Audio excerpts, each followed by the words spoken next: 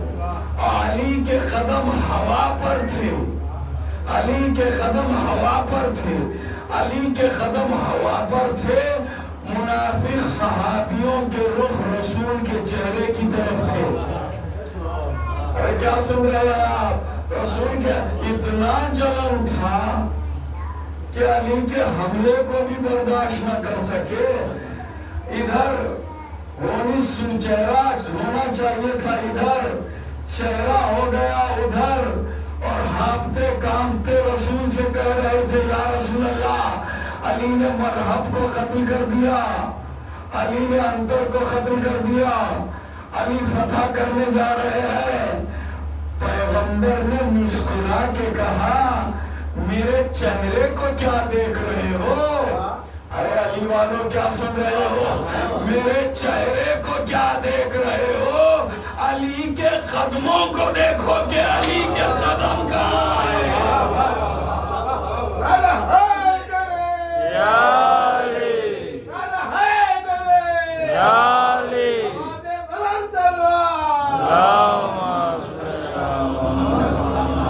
علی کے قدم کو دیکھو کہ علی کے قدم کہاں ہے۔ عزیزان محترم، کائنات آدم و عالم میں یہ پہلا فضائیہ حملہ تھا، اور علی فضائیہ حملہ کر کے، ایئر اسٹرائک کر کے دنیا والوں کو بتا رہے تھے، دنیا والوں جب بیکورڈ زمانے میں، خطر کریں گے اس جملے کی آپ، جب بیکورڈ زمانے میں میرا فضائیہ حملہ ایسا ہوگا تو پھر فارورڈ زمانے میں میرے وارث مہدی کا حملہ کیسے؟ واہ واہ واہ واہ واہ واہ واہ واہ واہ واہ واہ واہ